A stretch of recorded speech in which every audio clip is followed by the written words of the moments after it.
Mantan Ketua KONI Gianyar periode 2018 hingga 2022 ditetapkan sebagai tersangka kasus korupsi dana hibah senilai 3,6 miliar rupiah. Selain melampaui batas anggaran yang telah ditetapkan, tersangka juga menggunakan dana korupsi untuk kebutuhan pribadi.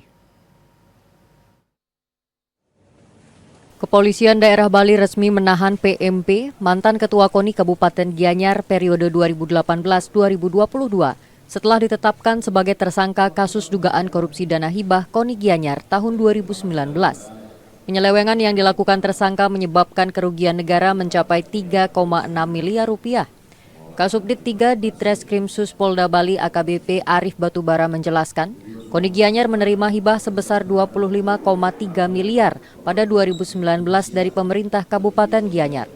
Dana tersebut dialokasikan untuk kegiatan operasional KONI dan Porprov Bali 14 tahun 2019 di Tabanan. Tersangka PMP diduga melampaui batas anggaran yang telah ditetapkan dalam RAB dan menggunakan dana tersebut tanpa persetujuan Bupati Gianyar selaku pemberi hibah. Bahkan tersangka menggunakan dana tersebut untuk kepentingan pribadi. Berapa dana hibah yang dikorupsi sama tersangka ini?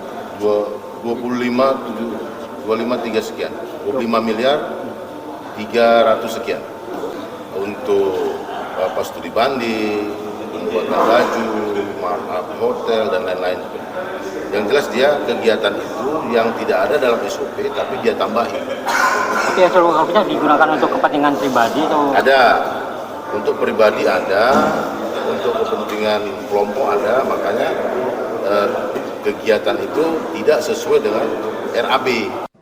Pihak kepolisian turut menyita barang bukti berupa uang tunai senilai 231 juta rupiah lebih dari tersangka.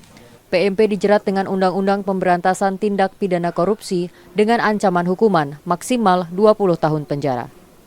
Yuda Maruta melaporkan.